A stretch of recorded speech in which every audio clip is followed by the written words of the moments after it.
Amados hermanos, esto no es un juego.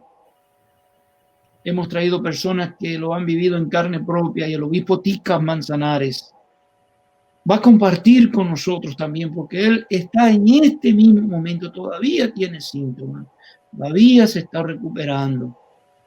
Y con la pérdida de Javier Patón, un amigo, un compañero de estudio, un colega, con quien estaba en Santo Domingo bromeando en el salón de clase en febrero, hoy está en la presencia del Señor. Yo no podía concebir, yo estaba más allá del shock, Velázquez y Rebeca. Yo estaba en la negación cuando supe que mi compañero y mi amigo Ismael Ticas estaba en su casa batallando. Mi hermano Ticas, Dios te bendiga, bienvenido al programa. Comparte con nosotros, porque tú me asustaste también. Y te llamaba todas las mañanas. Yo quería saber cómo tú estabas. Así que salúdanos y háblanos de cómo tú viviste y estás viviendo este proceso. Amén. Muchas gracias, hermanos. Dios les bendiga. Qué gran honor compartir con ustedes. Es mi primera vez desde que cesé mis actividades ministeriales por causa del COVID. Mi primera vez que estoy en público para poder contar lo que me ocurrió. Según mis cálculos, esto pudo haber sido entre el 13 o el 14 de julio que pudo haberme infectado. Ustedes no saben cómo me he cuidado, cómo me cuidé y cuántas recomendaciones hice a nuestros hermanos pastores para que pudieran protegerse de este virus, pero no sé ni cómo me llegó. Y fue el 19 de julio que comencé a sentir los síntomas ya propiamente dichos. Y me recuerdo que una madrugada le escribí al hermano Benjamín y le pedí que orara por mí, que pidiera oración también por mí. Le escribí a los supervisores de región y también les conté y les dije, oren por mí. Y lo hicieron y les agradezco. De ahí para acá recuerdo una lluvia de oración de parte de nuestros hermanos, pastores, miembros, iglesias, que me fortalecieron muchísimo a través de mensajitos, llamadas telefónicas, de audios, dándome ánimo, y eso fue de vital importancia. 4 días después que yo le escribí eso al presbítero, me desperté a las 12 de la mañana, a las 12 de la medianoche, con la agonía de la muerte. Sentí que mi vida ya no me pertenecía, que no podía estar sentado, parado, ni acostado. Era una agonía, falta de oxígeno, dolor en el cuerpo, fiebre con escalofríos. Y tuve que amanecer como pude y luego por la mañana buscar ayuda a una doctora que atiende a mi familia. Dios ha sido providente en este proceso. Los doctores aquí particulares no estaban dando servicios porque ya muchos habían ofrecido servicios, habían muerto, enfermeras, doctores, por atender. Entonces la doctora había cerrado, pero dice que ella pensó y dijo, Dios me llamó a salvar vidas y no puedo yo cerrar mi clínica. Entonces la abrió y cuando yo le hablé, le dije, tengo estos síntomas, y me dijo, yo voy a llegar más de mañana ahora, por favor, cerca. Llegué, hizo su diagnóstico y me dijo, esto no es otra cosa, este es el COVID que tiene. Me mandó a hacer unas placas de tórax para ver cómo estaba el asunto de los pulmones, y luego regresé, me aplicó los medicamentos que, gracias a Dios, debo decir, que a nosotros nos dio este virus hoy que ya se sabía cómo se podía tratar, porque las primeras personas no supieron cómo tratarla, y por lo menos en el caso nuestro ya sabían qué medicamentos podían ayudar, y ahí me los aplicaron toditos, inclusive con sueros endovenosos, porque ya el sistema inmunológico estaba bastante decaído, y comencé a aplicarme los medicamentos. Mejoré desde el primer día, pero la emoción me duró poquito, El siguiente día yo estaba peor que el primero. Cuando fui a hacerme la placa nuevamente de tórax, la doctora me dijo, oye, está peor que el día que llegó, que el primer día que llegó. Y nuevamente sentí la agonía de la muerte y nomás tenía que orar y buscar al Señor y confiando en que muchos hermanos estaban orando por mí. Y todas estas cosas que el doctor dijo al inicio, pues de verdad pasaron por nuestra mente. Ustedes saben que los que me conocen saben que soy una persona bastante bromista y que hasta bromeé con esto. Les dije a los hermanos una vez, bueno, si yo me voy primero les voy a saludar a San Pedro, y en esos momentos de agonía me acordé y dije, bueno, ya me tocó saludarlo entonces antes que mis hermanos. Y continué mi proceso. Fueron de vital importancia la ayuda médica, Dios en primer lugar, la ayuda médica, esa colaboración de parte de ustedes, de llamarnos, de decirnos que están con nosotros. No saben cuánto es importante saber que hay gente que está de nuestro lado ayudándonos en oración.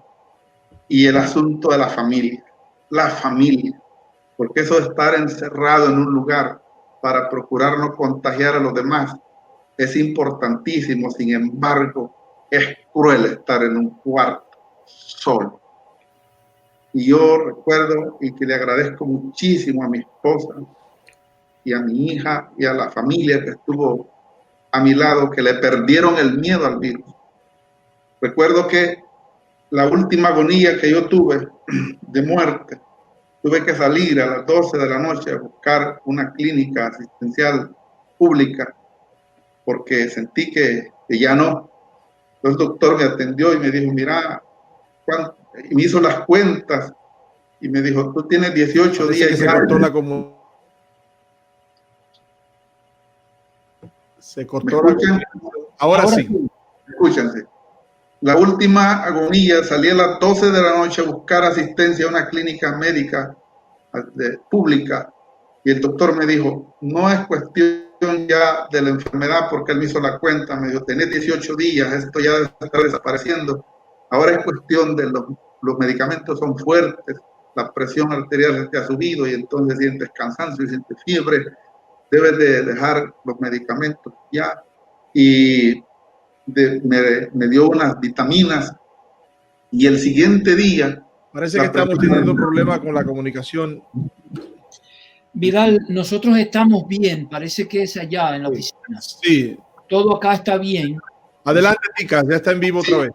Bueno, perfecto. Entonces, la última vez que sentí la agonía de la muerte, el doctor me dijo que era cuestión de la presión arterial, me dio unos medicamentos, me la controló y amanecí mejor. De ahí fue vital la familia. Mi esposa me dijo, mira, vamos a hacer algo porque a mí me dieron 2 paros respiratorios y estando solo en el cuarto yo no tenía quien me ayudara en el momento del paro respiratorio. Y esta es una situación, yo ya comenté con 3 o 4 hermanos que han padecido esto e igual todos lo han padecido, que uno le cae insomnio y siente temor dormirse, porque siente que al dormirse va a quedarse. Entonces, mi esposa me dijo, vamos a abandonar este cuarto, yo no le tengo miedo a esto, a ella le había dado una gripita nada más y a mi hija también, y con 2 dosis se les quitó. Nosotros no tenemos nada ya, nosotros somos asintomáticos, tú te pasas al cuarto conmigo a dormir y yo te voy a cuidar mientras tú duermes. Y así era, mientras yo estaba durmiendo y el cuerpo comenzaba a acalambrarse literalmente, a faltarme el oxígeno, entonces ella me hablaba y yo ya me podía despertar. Pero ella sabe de los 2 paros respiratorios que me dieron, que tuve que necesitar del auxilio de ellos para yo volver y a la vida. Tuve 7 u 8 días de insomnio y para poder reponer todo eso era complicadísimo. Yo dormía 2 o 3 horas en la noche, pero no de hilo, sino 15 minutos y despertaba y volvía a dormir otros 15 y así. Fue una cosa terrible. pero gracias a Dios Todopoderoso, hace 10 o 11 días aproximadamente, las fiebres cesaron. Me daban unas fiebres con calambres que literalmente, hermanos, tenía que grujir los dientes, rechinar los dientes del dolor para poderlo soportar. Y hace unos 11 días eso cesó, ya le sentí sabor a la comida, a las cosas, los olores, y comencé a comer los 3 tiempos. Y gracias al Señor, aquí donde me ven, yo tomé una fotografía cuando salí de esa crisis para que ustedes puedan ver algún día cómo quedé en realidad un fenómeno, mi rostro, de tanto sudor, de tanto dolor, de tantas cuestiones. Pero Dios ha sido grande en su misericordia, dándome una nueva oportunidad, y mediante estas situaciones se valoraron muchas cosas. Me dio el Señor la oportunidad de orar por todos ustedes. Siempre le pedí al Señor que los guardara, que los protegiera, que esta es una enfermedad maligna, la que yo no le deseo a nadie que le ocurra. Y que por favor atendieran todos estos consejos. Es maravilloso estar con la familia. Qué precioso es poder sentarse a comer con los hermanos y hacer lo que ustedes están haciendo, libre de este virus. Así que la honra y la gloria para nuestro Dios, agradecido con Él, con todos los hermanos de cualquier parte, no saben desde dónde nos llamaron, desde dónde nos mandaron mensajitos, y agradecido con todos ustedes, con la familia, que fue de vital importancia para este proceso de recuperación.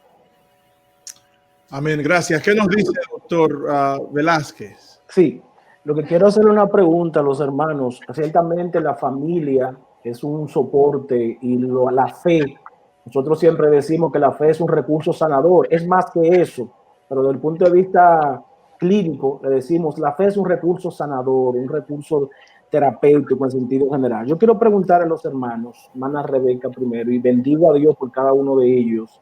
Y yo recuerdo que estuve en una reunión que estaba el hermano y estaba bien mal, con mucha tos y esas cosas. Pero quiero preguntarle, después, ya ahora, ¿ustedes han tenido alguna secuela? ¿Han tenido alguna situación de lo que yo mencionaba? O sea, no podemos generalizar, no todo el mundo le pasa lo mismo, pero ¿han tenido algún trastorno del sueño, alguna situación, miedo, ansiedad, que le haya venido después ahora?